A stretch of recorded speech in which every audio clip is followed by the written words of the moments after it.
This is our video on rhyme and meter, the flow and music of traditional poetry. We're going to take a look at how meter functions within the framework of poetry and how that meter, those metrical techniques, help convey the message of the poem. Poems will use rhyme in different ways. Some of them will have rhyme at the ends of lines. Some of them have rhymes in the middle of lines. Some of them have rhyme patterns, and most traditional poetry will use a rhyming pattern at the ends of lines of one kind or another. Bullet number 3 there, we tend to label those rhyme patterns with sound number 1 would be the letter A, sound number 2 would be the letter B, and then sound number 3 would be the letter C. So for instance, boy and toy would receive the letter A. Night and flight would receive the letter B. And bed and said, for instance, would receive the letter number C. So it's just a way of designating different sounds that fall within the rhyming pattern. Bullet number 4, each letter indicates a particular rhyme sound, which, as I just illustrated, these are, and by the way, determining the rhyming pattern is something that you would do inside the context of trying to further see what the poet is doing to convey that message.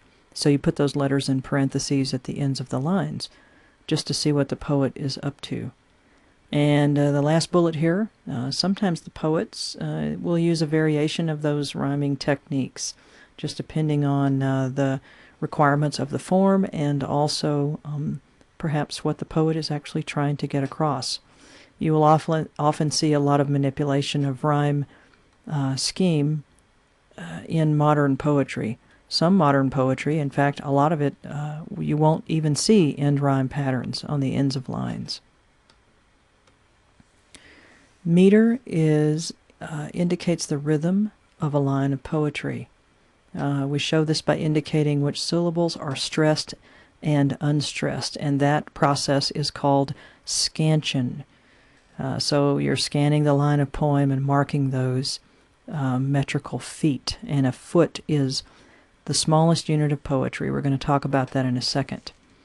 There are 4 basic patterns in English, and we're going to also talk about those in a second.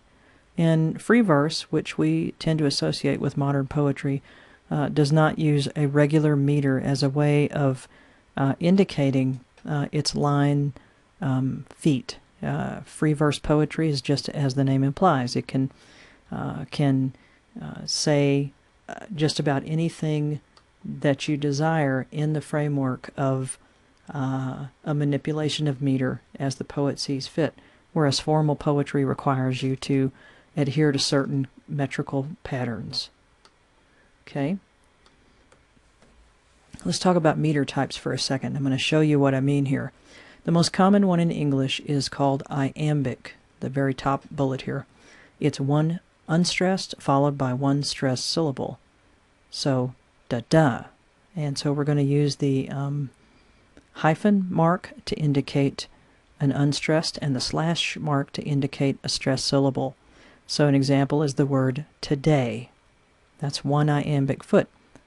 You can see there which syllables are stressed or unstressed as we go. Okay. To help make this clear on the screen, we're going to use, as I said, those 2 symbols. Another way you can do this is you can use bold or not bold, and sometimes, like even in the discussion posts, I'm going to actually use caps and lowercase letters. An all-capped word would have a stress. A lowercase word would be unstressed. Sometimes that translates better within the confines of the discussion board. But for now, we can use these 2 symbols here. Okay? Alrighty. Here we go. We're going to take a line of a poet whose work you probably know. This is Robert Frost's Stopping by Woods on a Snowy Evening. Whose woods these are, I think I know. So this line is going to show you 4 iambic feet. The first one is whose woods. Second one, these are. Third one, I think. Fourth one, I know. Okay, so we're going to call this iambic tetrameter. Tetra means 4. There are 4 iambic feet in this line. You can look at the top and see exactly what we mean there by the marks and also by the words.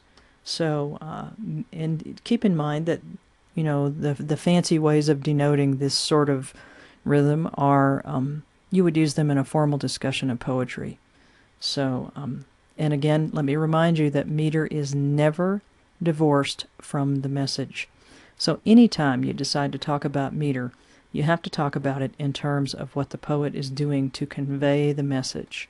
Okay, so now let me show you what the rest of these feet look like. So in the context of iambic, which is da-da, like we said, today, manometer would be 1 foot, today. Dimeter would be 2 feet. Today I saw. This is contained in one line of poetry. Trimeter would be 3. Today I saw a bird. Tetrameter would be 4, as I just illustrated. Pentameter would be 5 feet. Hexameter would be 6 iambic feet.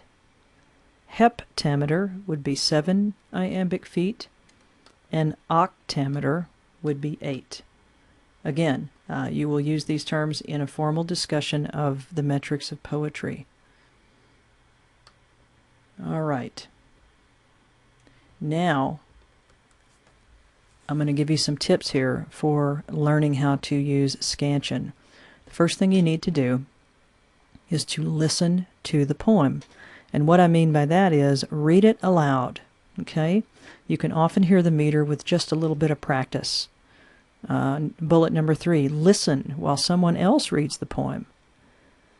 If you can't hear it, impose a metrical pattern and see how it sounds. In other words, pick a pattern. If you're not sure that it's iambic, then you can pick some other form, some other foot form, and try that out. Say dactylic or a spondee, which we'll talk about those.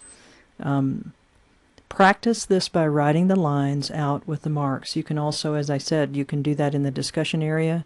I've given you a place to do that, and you can also try it with your regular word processor. Okay, so it's really good practice. The main thing I want you to remember is that you don't ever have to force a metrical reading on a line of poetry. Okay, so let's take a look at these lines right here. Whose woods these are, I think I know. His house is in the village, though. He will not see me stopping here to watch his woods fill up with snow. Okay, if you want to try to mark these lines in some way, if you want to copy them down, put them into a word processor, try your hand at doing a little scansion, take that time to do that, and then when you're finished, you can pause the video right here. And then the very next slide, we will check your answers. Okay, here we go. We've already done the first line. Here's the second line. His house is in the village, though. He will not see me stopping here to watch his woods fill up with snow. All of these are iambic tetrameter, that is, iambic feet, da-da, and 4 of them in the line, da-da, da-da, da-da, da-da. Okay? This may seem sort of an awkward way to read poetry, but it's very, very, very a good tool for helping you get a feel for a poem. Here are those other feet that I want to show you. So iambic can be 1 unstressed and 1 stressed. We've already talked about that. Trochaic is 1 stressed and then 1 unstressed syllable. Words like lovely. See how that first syllable is stressed? Lovely. And the second one is not.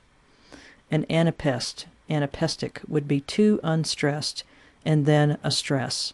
So an example of that would be in the woods. The last one here is a dactylic foot, and that is one stress and then two unstressed syllables. An example of that would be deep in the night, in the cold, for instance. You'll often see dactylic lines or dactylic feet strung together like that in a poem. And not so much as individual feet, but they tend to be strung together because the poet is manipulating something in the line. So notice also that in your book, in this chapter on metrics, you have two more examples of feet. These are the most common ones in English. You can see a couple of other ones there that are there for specific emphasis. A great example of one of those is the spondee, which is two accented syllables, words like dead set. So the poet usually will take a spondee and throw it in for a particular emphasis. Again, study these pages here with the different forms of metrics. Give yourself time to learn them, and enjoy poetry.